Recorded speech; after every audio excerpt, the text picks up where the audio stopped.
These villagers in the Simeon Mountains of the Gondar region of Ethiopia call themselves Beta Israel, the House of Israel. They are the black Jews of Ethiopia and trace their lineage to the earliest days of the Bible. When James Bruce, the 18th century Scottish explorer, encountered them for the first time, he wrote, "These are the ancient inhabitants of the mountains, who still preserve the manners and language of their ancestors. They are the only potters and masons of Abyssinia, and in this they excel greatly, and in general live better than the other Abyssinians, which in their revenge attribute to a skill in magic." To this day, the Ethiopian Jews are reputed by their superstitious neighbors to possess supernatural powers. In Ethiopia and much of Africa, smithing is associated with sorcery. The Falashas, as the chief practitioners of this craft, are viewed suspiciously by other Ethiopians, who fear the Falashas can cast an evil eye or Buddha upon them. After the Ethiopian Jews lost their independence in a series of wars in the 16th and 17th centuries, they were banned from owning land and branded Falasha, or outcasts. Since that time, the Ethiopian Jews have relied on their skills as metal workers, weavers, and potters for their economic survival. How the Falashas acquired their metallurgical expertise is not really known. Possibly they learned from Yemenite Jews who crossed the narrow straits of the Red Sea to trade and live in early Ethiopia. Living in isolation for centuries, the Falashas thought they were the only surviving Jews in the world. Jacques Beitlovich was among the first European Jews to work for the preservation of the Falashas. Deeply impressed with their devotion to Judaism, he wrote, "They adore a God of life, of righteousness and justice. Always in their thoughts, he inspires them with hope in a future of universal peace and harmony. In praying, they raise their souls to the infinite. They ask God to make Zion resplendent and to bring them back to Israel, their cherished country."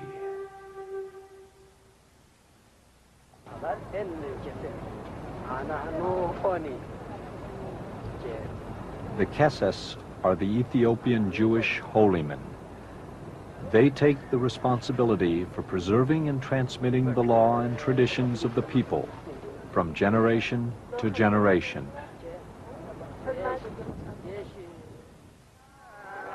When the famous Jewish scholar Halevi made his epic journey to Ethiopia in the 1860s, he was astounded to find that the Ethiopian Jews had maintained the Jewish lunar calendar precisely throughout the centuries, and that their religious observances coincided exactly with the religious holidays held by Jews around the world.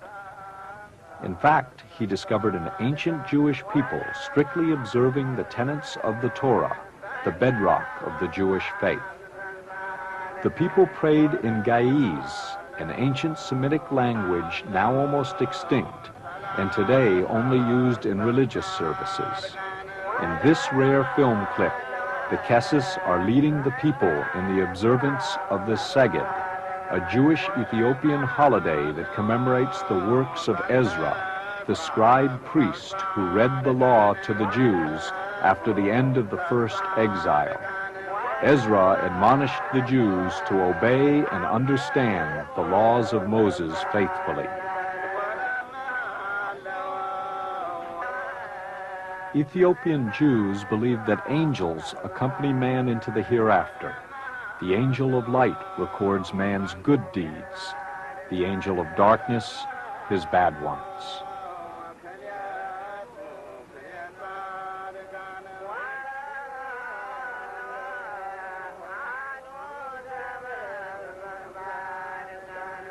The Ethiopian Jews highly revere Moses and have developed their own remarkable liturgical work called The Death of Moses, which is read during funeral services. The greatest bond between God and man in Ethiopian Jewish thought is the Sabbath. Its observance is considered the delineation between good and evil, between heaven and hell.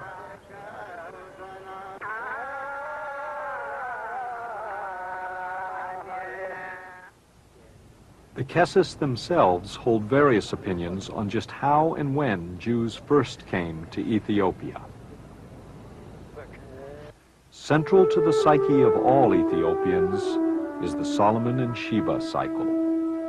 In the Bible, first in Kings and then in Chronicles, the account of Sheba's pilgrimage to Jerusalem unfolds.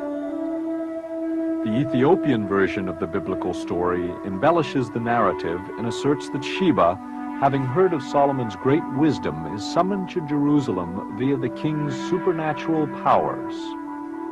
Sheba came to Jerusalem bearing immense riches, 600 camels laden with gold, spices, and precious woods.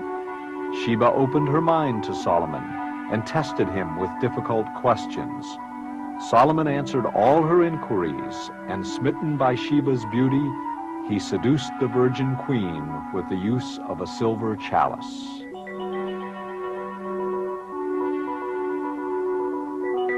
When Sheba departed for Ethiopia, Solomon presented her with a perfect pearl. Upon Sheba's arrival in Ethiopia, she gave birth to Menelik, son of Solomon, king of Israel, and Sheba, queen of Ethiopia. When Menelik came of age, he journeyed to Israel to seek out his father. Upon his arrival, he was warmly greeted by his father, the king.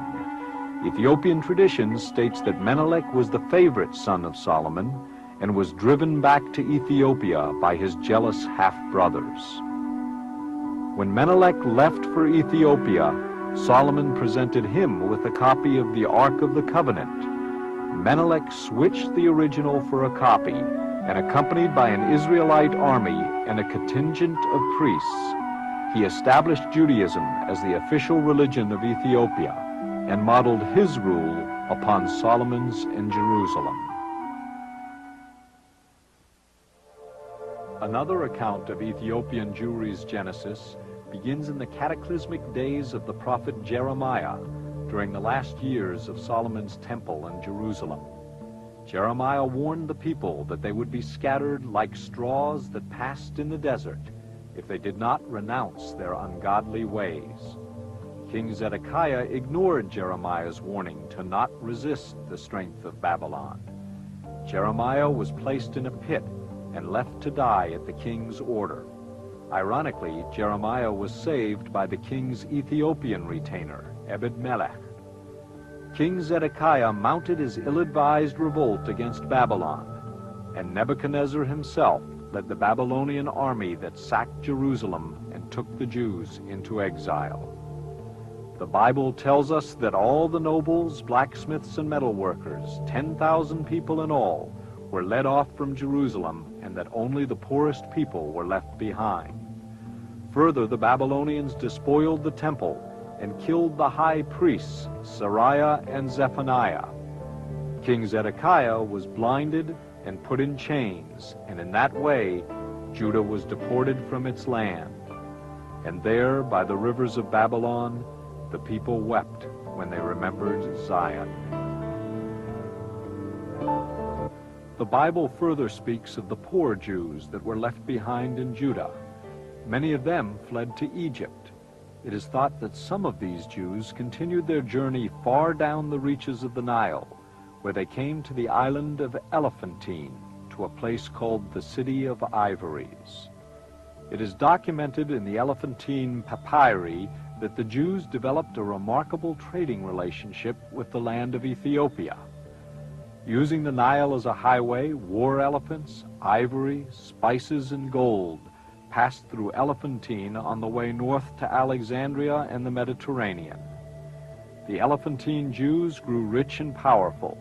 They built the first temple outside of Jerusalem and formed a militia known as the Jewish Force, which was charged with protecting Egypt's southern frontier.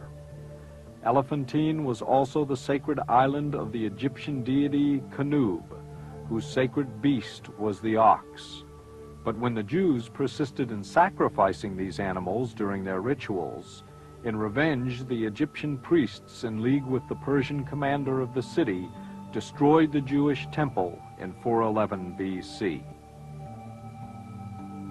After the decline of Elephantine, it is theorized that the Jewish community followed the well-known trade route down the Blue Nile.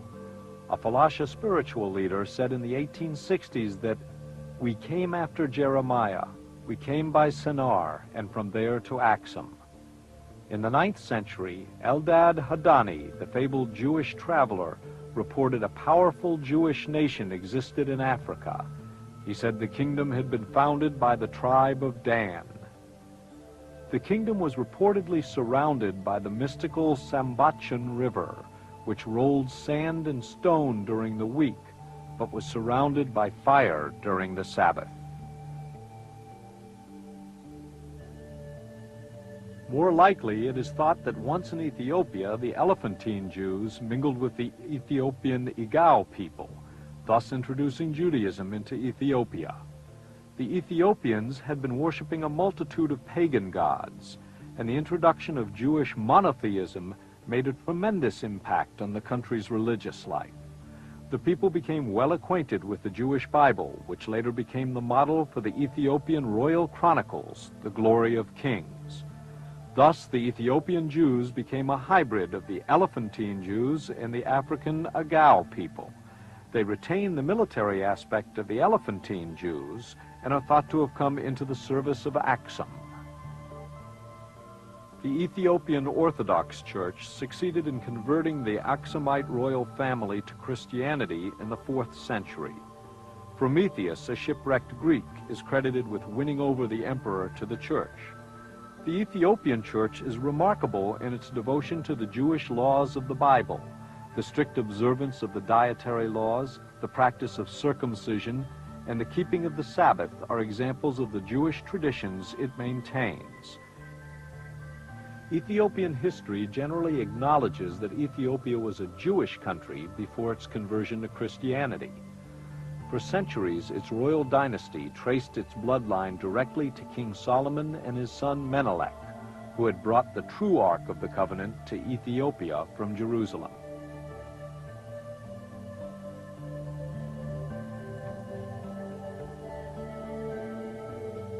Ethiopia itself is mentioned several times in the Bible. Moses journeyed there when, as son of Pharaoh, he subdued the Ethiopians. And Ebed-melech, the Ethiopian, saved Jeremiah from the pit. In the 15th century, Abba Saga, the son of an Ethiopian emperor, converted to Judaism and proceeded to reform Falasha ritual and prayer. He also introduced the Christian practice of monasticism. Jewish monks became a fixture of Falasha life and retained great influence over the Falashas into the beginning of the 20th century.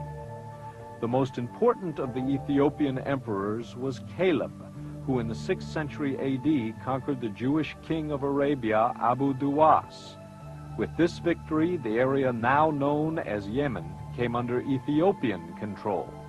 This enabled Axum to control the lucrative Red Sea trade to India and the Orient, and to accumulate vast wealth.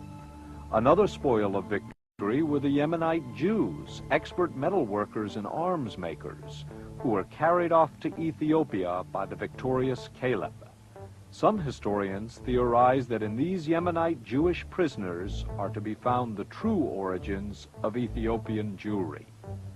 Meanwhile, the Judaized Agao were appointed by the Ethiopian emperors to protect the western borders of Ethiopia.